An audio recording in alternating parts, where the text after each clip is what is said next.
ভগবান বলছেন তে সমহং সমদ্ধুত্তমিত্য সংসার সাগরাৎ। শুনুন তবে, ভগবানের মর্মস্পর্শী বাণী হলো এই, তে সমহং সমদ্ধুত্তমিত্য সংসার সাগরাৎ। ওগো, এটা মৃত্যুময় সংসার সাগর। তবে জেনে রাখো, যিনি দেহ মন বুদ্ধি আমাকে অর্পণ করে আমাকে ভজন করেছেন, আমি কি করব জানো? ভবামিনা অচিরাৎ পার্থ মজ্জ বেশিত চেত সাম। কি অভয় বাণী! আহা, ভগবান বললেন যেদিন আমার স্মরণ নিয়ে এই জীবনটা কাটাবে, সে কি করবে জানেন? এই মৃত্যুময় সাগরের তীরে এসে দাঁড়ালে তাকে আমার তরণীতে উঠতে হবে না। আমি কি করব জানো? আমি কান্ডারি হয়ে, মাঝি হয়ে ওই ভবপারের খেয়াঘাটে দাঁড়িয়ে তাকে উঠতে হবে না। অচিরাৎ আমি তাকে বুকে জড়িয়ে ধরে হাত ধরে নৌকায় তুলে পার করে দেবো। আমি কথা দিলাম, এতে সংশয় করো না, আমি কথা দিলাম আমি তাকে পার করে দেব। যে আমার পথে চলেছে, যে আমাকে ভালোবেসেছে, সর্বস্ব অর্পণ করেছে, এই মৃত্যু সাগরের তীরে দাঁড়ালে আমি কান্ডারি, আমি মাঝি, আমি কৈতব, আমি গিয়ে তাকে বুকে নিয়ে হাত ধরে আমার তরণীতে তুলে পার করে দেব। তাকে উঠতে হবে না অচিরাৎ। এরপরেও সংশয় থাকার কথা আমাদের। আমি অচিরাৎ তাকে, দেরি করব না, তাকে খুব দ্রুত আমার তরণীতে তুলে নেব, আমি তাকে পার করে দেব। আচ্ছা ভগবান, ভক্ত তোমার কাছে প্রশ্ন যদি করে, সারা জীবন ভগবত ভজন করেছে, সংকীর্তন করেছে, আরাধনা করেছে, কিন্তু দেখবেন অনেকের মৃত্যুর সময় দেহে কোনো সাড়া থাকে না, হয়তো প্যারালাইসিস হয়ে গেল, হয়তো তার স্মৃতিশক্তি লোপ পেল, উন্মাদ হয়ে গেল।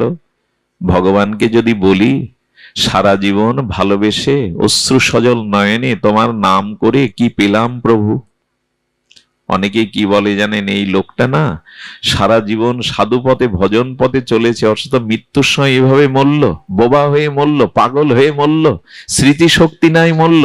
এটা বলবেন না। কেন? ভগবান অঙ্গীকার করেছেন, সারা জীবন নিত্য নিরন্তর যে আমাকে স্মরণ করেছে, মৃত্যুর সময় যদি তার দেহ স্মৃতি কাজ না করে, আমি তার হয়ে, তার হৃদয়ে বসে তার হয়ে নাম করিয়ে নেব। আমি দায়িত্ব নেব গো, আমি দায়িত্বটা নেব। দায়িত্ব তখন তার নয়। জগৎ সেবম বহম মহম, আমি তার ভার বহন করে তার হয়ে নাম করিয়ে নেব, আমি তার নাম করিয়ে নেব। ভবামিনা চিরাৎ পাত্য মজ্জবেশিত চেত সাম। একবার মন আমাকে দাও, ভালোবাসাটা, অনুরাগটা আমাকে দাও, ভুল জায়গায় দিতে যেও না। আমি কথা দিচ্ছি, অচিরাৎ তোমাকে এই মৃত্যু সংসার সাগর হতে আমি পার করে দেব। এই জন্য বাহিরে সুখ নাই। আর ভজন করলে কি হয় জানেন? ভজন করলে শোক ব্যাধি, এই জরার মধ্যে থেকেও একটা মানবিক শান্তি, একটা চেতনা পাওয়া যায়। দুঃখ কিন্তু তাড়িয়ে দিতে পারবো না, আমি পারবো না, না আপনি। জরা, মৃত্যু, ব্যাধি, দুঃখ এগুলো কেউ তাড়াতে পারবে না। ভক্তের জীবনেও আছে, অভক্তের জীবনে আছে। কিন্তু ভক্ত হয়ে লাভ কি জানেন? ভক্তি পেয়ে লাভ কি জানেন? লাভ এইটুকুই যে প্রতিকূল অবস্থায়, রোগ শোক জরাব্যাধি অবস্থায় ভক্তের ভাবনাটা কি থাকে? ভক্তের ভাবনাটা থাকে, সেই ভাবনাটা এই, এটা তোমার মঙ্গল, এটা আমার কর্মফল। সে এর মধ্যে থেকে একটা কিছু শক্তি পায়। এই জন্য ভক্তের জীবনেও দুঃখ আসবে, অভক্তের জীবনেও আসবে। পার্থক্য এইটুকু, ভক্ত তা সহনশীল হয়ে মেনে নিতে শিখবে। এটির মধ্যেও তার কোনো করুণাকে সে উপলব্ধি করবে। আর ভক্তের দুঃখের মধ্যেও ভগবত অনুভূতিটি তার কাজ করবে। ভজন করলে, ভক্তিপথে এলে রোগ শোক জরা মৃত্যু ব্যাধি অপমান আসবে না তা নয়, আরো বেশি আসার সম্ভাবনা। কিন্তু তার মধ্যেও সে ওই যে বদ্ধ ঘরের মধ্যে জানলাটা খুলে দিলে যেমন দক্ষিণে একটা বাতাস পরশ বুলিয়ে যায়, দেহে শীতল ছায়া একটা আনন্দ দিয়ে দেয়, সুশীতল একটা পরমানন্দ হাওয়া লাগে। দেখেন, বদ্ধ ঘরে থাকলে তা পায় না। একই ঘর ভজন যারা করে, হৃদয় দুয়ার যারা খুলে দিয়েছে, ওই বিপদের দিনে, মৃত্যুর দিনে, শোকের দিনে জানলার মধ্যে দিয়ে দক্ষিণা বাতাস এসে তাকে শান্তি দিয়ে দেয়। ওর মধ্যেও সে একটা শান্তি পেয়ে যায়।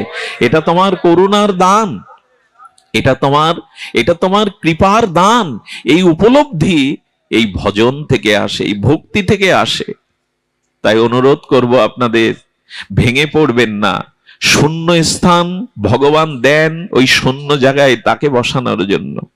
তবে ভক্তি পাওয়ার উপায় একমাত্র সাধু সঙ্গ। আমি আপনাদের ইতিপূর্বেও শুনেছি, ভগবানকে পাওয়ার উপায় শাস্ত্র, জ্ঞান, ধ্যান, যোগ, সাধনা, এটাতে পাওয়া যায়। তীর্থযাত্রা, বিগ্রহ সেবা, দেব দেবীর আরাধনা, এটাতে পাওয়া যায়। কিন্তুটা কি? কিন্তু হলো সব থেকে শীঘ্র প্রেম ভক্তি ভগবানকে পাওয়া যায়, তার উপায় হলো যে তাকে পেয়েছে তাকে ধরো। যে তাকে পেয়েছে তাকে ধরো। এগুলিতে পাওয়া যাবে ভজন, সাধন, ধ্যান, যোগ, কর্ম, তীর্থ পর্যটন, বিগ্রহ সেবা পাওয়া যাবে হয়তো কোনো কালে, কিন্তু যে পেয়েছে তাকে ধরো, তাহলে দ্রুত পেয়ে যাবে। যে তাকে পেয়েছে তাকে ধরো। খুব দ্রুত ভগবানকে পাওয়ার এছাড়া পথ নেই। যে তাকে পেয়েছে তাকে ধরতে, এই জন্য তো সাধুর কাছে যেতে হয়। আপনাদের মনে আছে, হ্যাঁ, আমাদের রসিক মুরারির কথা খুব ধ্যান দিয়ে শুনতে হবে। সাধু সঙ্গে অনুরাগী ভক্ত সঙ্গ হলে কি হয়? এই ভক্তি পাওয়ার একমাত্র পথ ভগবান বলে দিয়েছেন রসিক মুরারির এই দিব্য জীবনীতে। দেখুন, ভগবান বলছেন, আমাকে ভজিবার যার আছে অভিলাষ, ধ্যান দিন, শব্দের দিকে ধ্যান দিন, আমাকে ভজিবার যার আছে অভিলাষ, সে ভজুক গিয়ে মোর মঙ্গল দাস। গোবিন্দ বলছেন, আমাকে ভজবার যার অভিলাষ বা ইচ্ছা আছে, সে যেন আমার দাসকে ভজন করে। যে তাকে পেয়েছে না তাকে ধরুন, দ্রুত তাকে পাওয়া যাবে।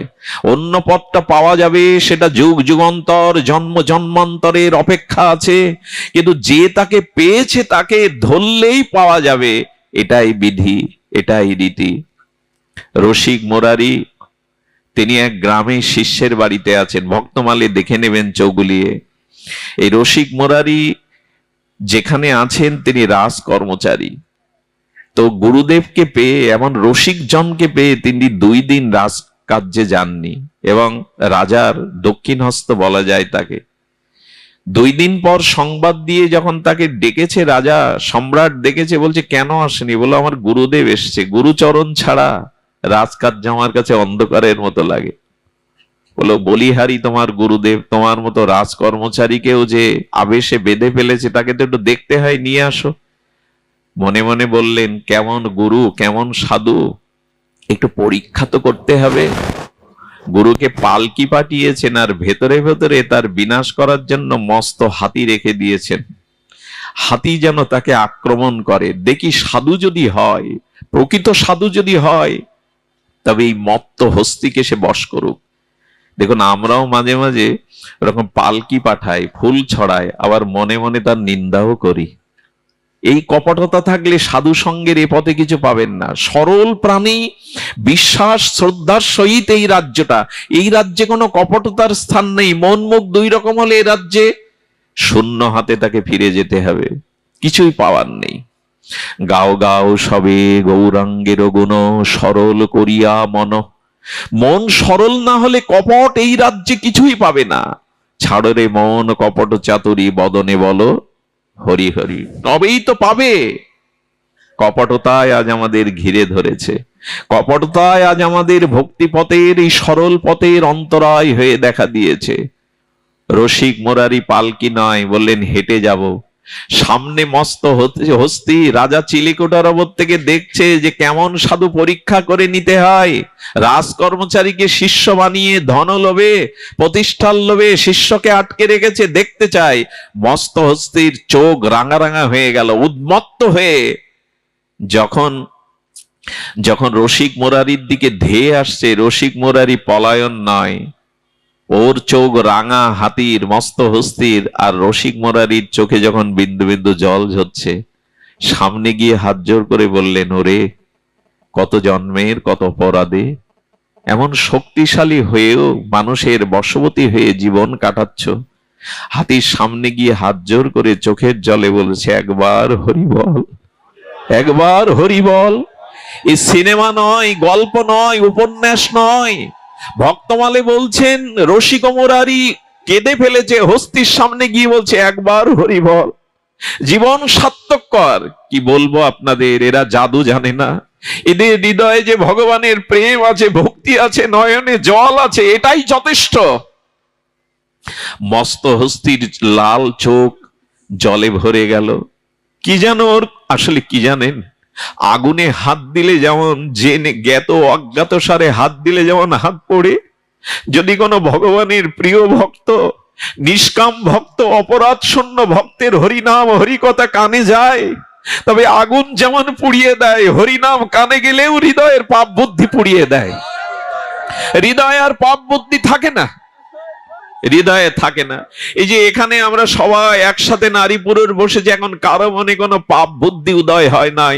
হরিকথা হরিনাম ভগবত ভক্তের মুখ দিয়ে কর্ণ জোয়ার দিয়ে প্রবেশ করলে চিত্তে পাপ বুদ্ধি বিনাশ হয়ে যায়। আগুন যেমন পুড়িয়ে দেয়, হরিকথা হরিনাম পাপ বুদ্ধিকে পুড়িয়ে দেয়। হাতির কর্ণ দিয়ে যেই এই রসিক মুরারি মহা অনুভবী ভক্তের কর্ণে প্রবেশ করেছে হরিনাম, একবার হরি বল, সঙ্গে সঙ্গে হাতির সেই পশু বুদ্ধি চলে গিয়ে ঝরঝর করে চোখে জল আসছে। সম্রাট চিলেকোঠা থেকে দেখছে রঙ্গ। হাতিটা কি করলো জানেন? তার হৃদয়ের অনুভূতি দ্বারা চোখের জলে রসিক মুরারির চরণে লুটিয়ে পড়লো, সুর দিয়ে দুপা নিচু করে। সম্রাট দেখছে কে একটা মস্ত হস্তিকে একবার হরি বলে চোখের জল ফেলায়, চরণে প্রণাম করছে। কে? এই হলো প্রকৃত সাধু, এই হলো সাধুর মহিমা। আমার মতো মাদিস্যজন নয়, যাদের হৃদয়ে রাধা মাধব আছেন, নিতাই গৌর আছেন, শ্রী গুরুদেবের চরণ ছাড়া যারা হৃদয়ে আন চিন্তা করে না, এই অনুভব হবি ভজনানন্দী নিত্য নিরন্তর হরিনামে রত, ভগবত চিন্তনে রত, সে সাধুর চিত্ত এত নির্মল। আচ্ছা, সূর্য উঠলে অন্ধকারকে তাড়ানো লাগে গো, বল প্রয়োগ করা লাগে? শুদ্ধ সাধু সঙ্গ হয়ে গেলেই চিত্ত নির্মল হয়ে যায়। সাধু মুখে হরি কথা হরিনাম হৃদয়ে গেলেই তার চিত্ত প্রশমিত হয়ে যায়। সাধুটার মাথায় হাত দিলেন। কি করলো জানেন? রসিক মুরারির সাথে সাথে হাতিটাও চলেছে। রাজ কর্মচারীরা তাকে বাধা দিয়ে ফেরাতে পারেনি। এই সাধু দর্শন করে রাজাও অবাক হয়ে গেলেন, চরণে পড়ে বললেন ক্ষমা করে দিন, আমি পরীক্ষার জন্য বড় অনিষ্ট করতে পাঠিয়েছিলাম, কিন্তু বুঝলাম আপনারা মানুষ, কিন্তু মানুষ নন। আপনারা হাত চোখ কান নাক মুনি এসেছেন, কিন্তু আপনারা মানুষ নন। আপনার ভগবানের বড় প্রিয় পাত্র, আপনার ভগবানের বড় প্রিয়। এই রাজা রসিক মুরারির শিষ্য হয়ে গেলেন। হাতিটা এ রসিক মুরারি কানে হরিনাম দিয়ে দীক্ষা দিয়ে নামকরণ করলেন। নামকরণ বললেন গজপতি দাস। দীক্ষার পরে গুরুদেব একটা নামকরণ করে, দ্বিতীয় জন্ম হয় আমার, ভজন জগতে দ্বিতীয় জন্ম হয়। নাম রাখলেন গজপতি। কি করলেন জানেন? আহা, একথা বলবার মতো ভাষা আমার কাছে কই, একথা প্রকাশ করবার মতো অনুভূতি আমার কাছে কই। ভজন নাই, সাধন নাই, একথা কি আমার মতো মাদিস্য জিহ্বায় প্রকাশ হয়? রসিক মুরারির সাথে সাথে হাতুটা চলতেন। যেখানে হরি কথা, ও আগে গজপতিকে দাদার সঙ্গে তিলক দিয়ে দিয়েছেন রসিক মুরারি। লোকে হাসে আসুক, লোক তোমাকে উদ্ধার করবে না, লোক তোমার জন্ম মৃত্যুকে এড়াবে না, লোকে যাই বলে বলুক। এই গজপতিকে তিলক করে দিতেন, মাঝে মাঝে প্রসাদী মালা দিয়ে দিতেন। আর সুরে আর কি করতেন জানেন? ভাগবত যেখানে হতো, আর এই গজপতি গিয়ে দুপা মেলে কান খাড়া করে হরি কথা শুনতো। এরপরে সে কি করলো জানেন? প্রসাদ ছাড়া কিছু পায় না, প্রসাদ ছাড়া কিছু পাই না। আমার মাঝে মাঝে মনে হয় হাতির হলো, আমার হলো না। অনেক বাড়িতে কুকুর দেখেছি আমি। ভারতের দক্ষিণ দিনাজপুরে একবার পাঠ করতে যাই, ওখানে এক ভদ্রলোকের বাড়ি যেখানে আমি ছিলাম, উনি ভাগবত দিলেন 2 দিন। সেদিন দেখলাম ওনার বাড়ির কুকুরটা সন্ধ্যাবেলায় ঝাঁজ ঘন্টা বাজিয়ে যখন কীর্তনায় ও দোবাহ তুলে নৃত্য করে, কুকুরটা নৃত্য করে। আমি অবাক হয়ে বললাম, ও কি খায় এত স্বাস্থ্য? বলে প্রসাদ ছাড়া ওর সামনে অন্য কিছু দিলে খায় না। শুনবেন, একাদশীতে সে অন্নও পায় না। প্রণাম করলাম দূর থেকে, তোর হলো, আমার হলো না। সাধু সঙ্গে হইতাম যদি বৈষ্ণব দ্বারেরও কুকুর, প্রসাদ দিয়ে তরাইতেন বৈষ্ণব ঠাকুর। মাঝে মাঝে মনে হয় প্রভু, আগামী জন্মে যদি মনুষ্য জন্ম না পায়, তবে কোনো ভক্তের দুয়ারে কুকুর করেও পাঠিও, যাতে প্রসাদ হরিনাম পেয়ে অন্তত উদ্ধার হতে পারি, যেন ওইখানে প্রসাদ হরিনাম পেয়ে নিজেকে ধন্য করতে পারি। শুনেছি হরিচাঁদ ঠাকুর এক মরা পাখিকে হরি বলতে বলতে প্রাণ দিয়েছিলেন। এক ভাই ঢাকা থেকে তোতা পাখি কিনেছিলেন, যে হরি বল বলাবে, সরল গ্রামের বোনকে বলছেন এই পাখিটা রেখে দে, পাখিটা হাড়ির মধ্যে রেখে সরা চাপা দিয়েছে, বাঁচে কি? মরা পাখিটা নিয়ে ভাই বোন কাঁদতে কাঁদতে ওরা খান দিতে এসে ঠাকুরের চরণে দিয়ে বলল, ঠাকুর হরি বলবো বলে পাখি কিনেছিলাম, কিন্তু মারা গেল, দোষে ক্ষমা করো। আরে আমার কাছে দে। সামনে দিয়ে তাকে কয়েকবার হরি বল বলতে বলতে মরা পাখিটাই বেঁচে গিয়ে হরি বল বলতে লাগলে। গল্প নয়, হরি নামে মৃত সঞ্জীবনী সদা, এটাও হয়, এটাও হয়। হরি নামে হয় নাকি? এটাও হয়। বিশ্বাস নেই আমাদের, আস্থা নেই আমাদের, সবই হয়। মৃত সঞ্জীবনী সুধা। তো রসিক মুরারির এই গজপতি দাসকে ভাগবত শোনাতেন, আর তিনি প্রসাদ পেতেন। জল পেতেন কি জানেন? এ কথা আপনাদের বিশ্বাসে আসা উচিত। ভক্তরা যেখানে পা ধুতো না, ওইখানে গর্তে জল জমা থাকতো, ওই ভক্তদের চরণ ধৌত জলটাই পেত হাতিটা। যদি উপায় হয়, যদি করুণা হয়।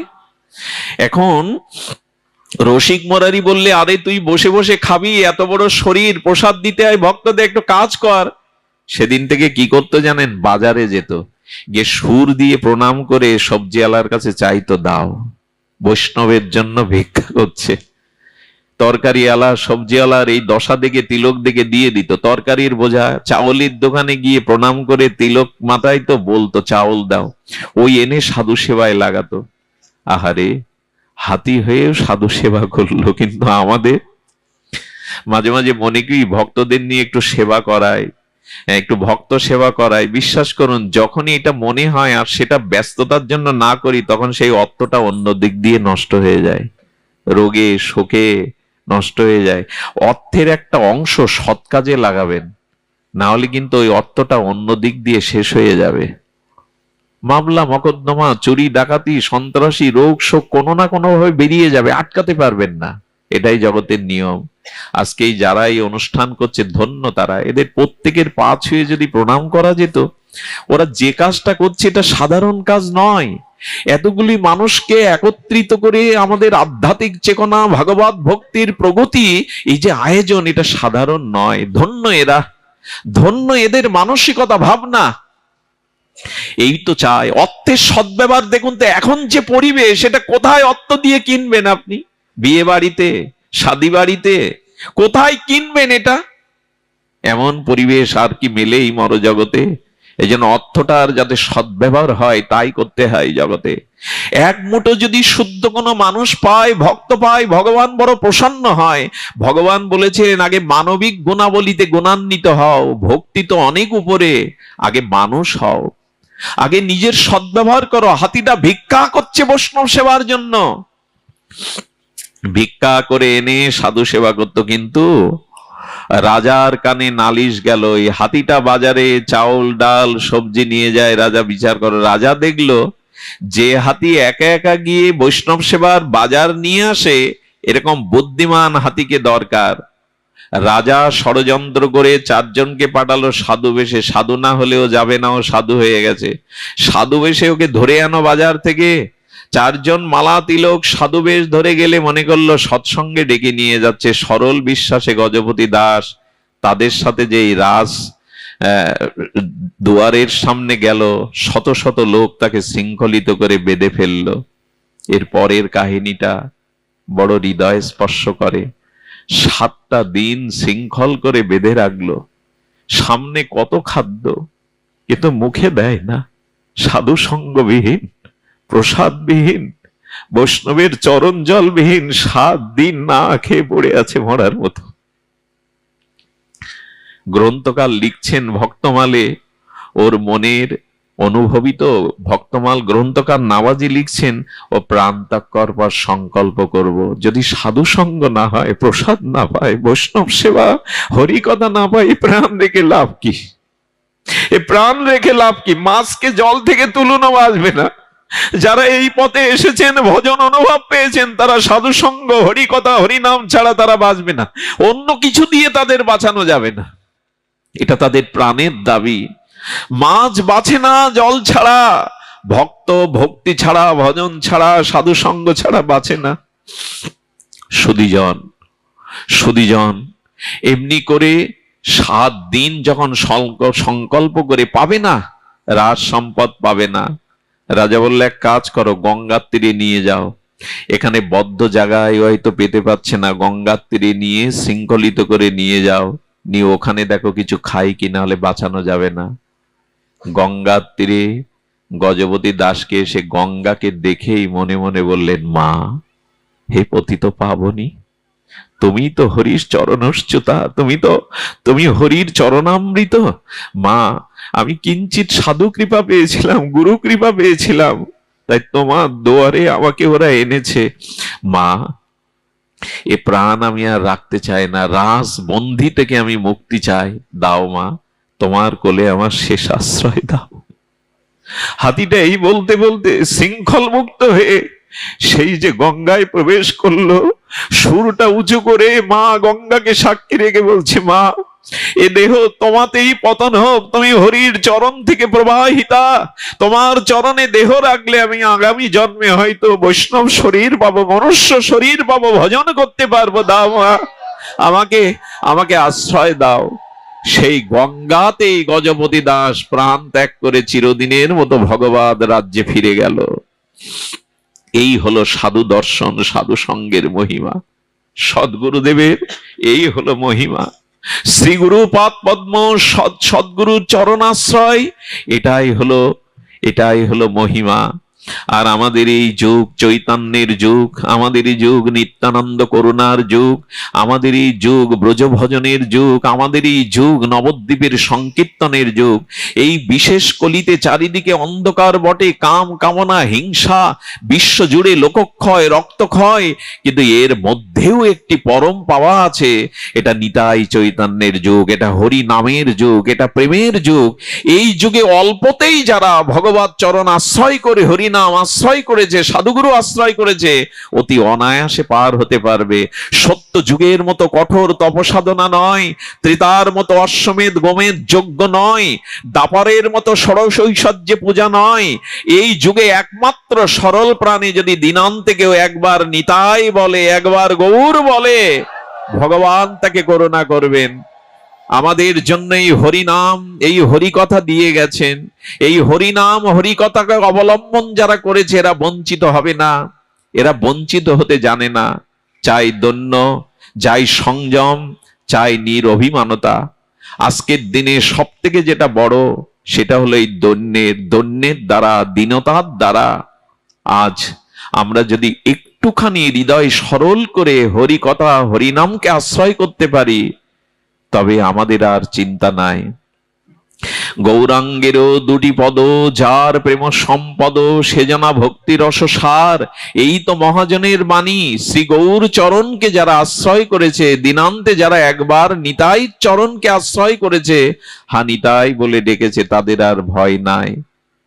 তারা এই অবনী পরে প্রেম ভক্তির সম্পদ রূপ তাকে পাবে।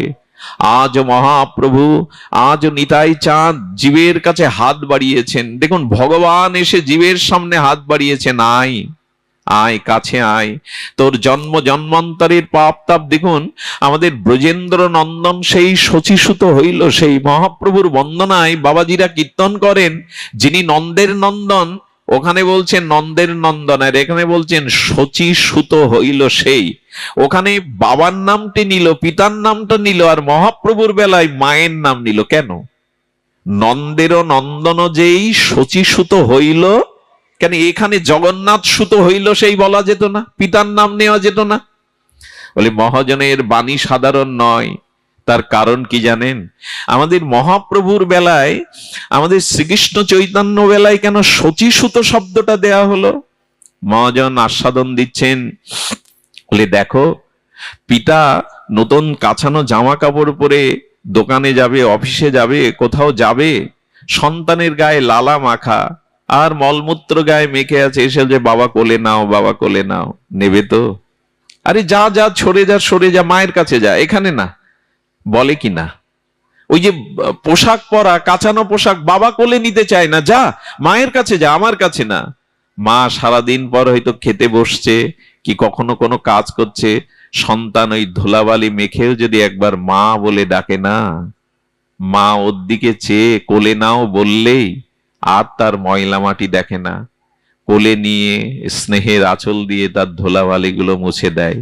এ যুগের ভগবানও এরকম করুণা নিয়ে আমাদের মাঝে এসেছেন। ওরে, অনেক পাপ তাপ ময়লা আবর্জনা আছে রে, ভয় নাই, একবার আমার চরণে আয়, একবার হরি বলে ডাক, আমি কথা দিচ্ছি তোর অনন্ত জন্মের পাপ তাপ মুছে দিয়ে তোকে কোলে নেব মায়ের মতো। একজন মায়ের মনে যদি সন্তানের গায়ে ধুলাবালিতে ঘৃণা না হয়, মলমূত্রে, তো ভগবান তিনি তো আমাদের আশ্রয় তত্ত্ব, তার একবার তার চরণে এগিয়ে যান। সংসারে অনেক কিছু হয়েছে, সংসারে অনেক কিছু করেছেন, এখানে কিছুই সার পাওয়া যায় না। সংসারের সার একমাত্র ভগবত ভজন, ভগবত চরণ আশ্রয়, এটুকু যেন বঞ্চিত না হয়। তবে এইটুকু বলতে পারি, শরণ যদি নিতে পারেন, ঠিক ঠিক শরণাগতি যদি আমরা নিতে পারি, ভয় নাই। আমাদের গঙ্গাদাসকে একদিন মহাপ্রভু ডেকেছিলেন, গঙ্গাদাস, গঙ্গাদাস। গঙ্গাদাস এক বয়োবৃদ্ধ হাত জোড় করে গৌরের সামনে এসে বলছে, প্রভু এই অধমের নাম ধরে ডাকলে প্রভু, আমার এত সৌভাগ্য, আদেশ করো প্রভু। গঙ্গাদাস মনে পড়ে আজ থেকে 40 বছর আগের ঘটনা। গঙ্গাদাস বলছে, প্রভু স্মরণ করিয়ে দিন। বলেন, তোমার ঘরে আগুন জ্বালিয়ে দিয়েছিল বিজাতিরা, মনে আছে? বলে হ্যাঁ। তোমাকে ধর্মচ্যুত করবে বলে অস্ত্র নিয়ে তোমার পেছনে ছুটছিল। বলে প্রভু এ কথা জানলো কি করে? হ্যাঁ প্রভু, সেদিন ছুটছিলাম স্ত্রীর হাত ধরে, ঘর ফেলে, ঘর জ্বলছে, ধর্ম ত্যাগ করবো না, এই জন্য স্ত্রীর হাত ধরে ছুটছিলাম। তারপরের কথা গঙ্গাদাস বলল, গঙ্গার তীরে এসে দাঁড়ালাম, কিন্তু দুর্ভাগ্য কোনো মাঝি নাই, নৌকা নাই, পেছনে সেনারা ধর্মচ্যুত করার জন্য আগ্নেয়াস্ত্র নিয়ে এগিয়ে আসছে। স্ত্রীকে বললাম, এই গঙ্গাতে আত্মহনন করে, আত্মহত্যা করে ডুব দিয়ে মরবো, কিন্তু ধর্ম ত্যাগ করবো না, তুমি রাজি? স্ত্রী বলল, তোমার সাথে মরতে রাজি, কিন্তু ধর্ম ত্যাগ করতে রাজি নই। যখন গঙ্গায় ঝাঁপ দিতে যাব প্রভু, বলে তখন কি হলো? মহাপ্রভু জিজ্ঞাসা করছেন, কি হলো গঙ্গাদাস? বলে এক তরুণ নাবিক, এক তরুণ মাঝি এসে বললে, গঙ্গাদাস ঝাঁপ দিয়ে লাভ নেই, আমার নৌকায় ওঠো, আমার তরুণীতে ওঠো, ঝাঁপ দিয়ে লাভ নেই।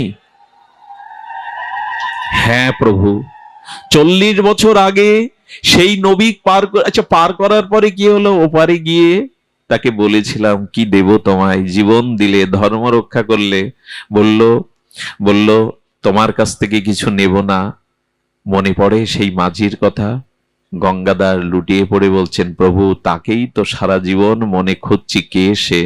মহাপ্রভু বললেন, সেদিন আমি তোমাকে নৌকায় তুলে পার করে দিয়েছিলাম। পারের একজন আছে আমাদের, ভরসা করুন। একজন আছে, এই অনন্ত বিশ্ব ব্রহ্মাণ্ডকে যিনি পরিচালনা করছেন। এটা এমনি এমনি হচ্ছে না। এই অনন্ত বিশ্ব ব্রহ্মাণ্ডের অণু পরমাণু গ্রহ নক্ষত্র, আচ্ছা তিনি না চাইলে আমি আপনার দিকে চাইতে পারি?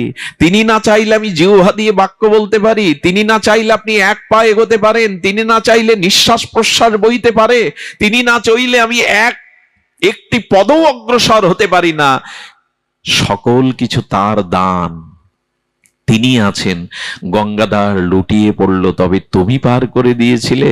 চোখের জলে বৃদ্ধ গঙ্গাদাস অনুরোধ করে বললেন, তবে প্রভু আরেকটি চাওয়া আছে, সেই চাওয়া আপনার আমার যেন হয়। প্রভু সেদিন যেমন পার করে দিয়েছিলে, আর একটা দিন ওরকম নদীর কোলে আমাকে দাঁড়াতে হবে, কথা দাও না? সেদিনও করি না পেলে পার করে দেবে, কথা দাও? সেদিন এমনি করে তরিতে তুলে নিও, পার করে দিও। আসুন আমরাও আবেদন জানাই, আমরাও নিবেদন জানাই, প্রভু ভুল অনেক করেছি, পিছন পথে অনেক চলেছি, কিন্তু ক্ষমা করে দাও। তুমি ক্ষমার আশ্রয় আধার। আমরা যদি তোমার চরণে আজ থেকে শরণ নেই, তুমি ক্ষমা করে দিও, তুমি কোলে তুলে নিও, তুমি চরণে ঠেলে দিও না, আর শেষের দিনে এমনি করে তুমি পার করে দিও। সুধীজন, আমি যাকে ফেলে রেখে এসছি আসবার কথা না।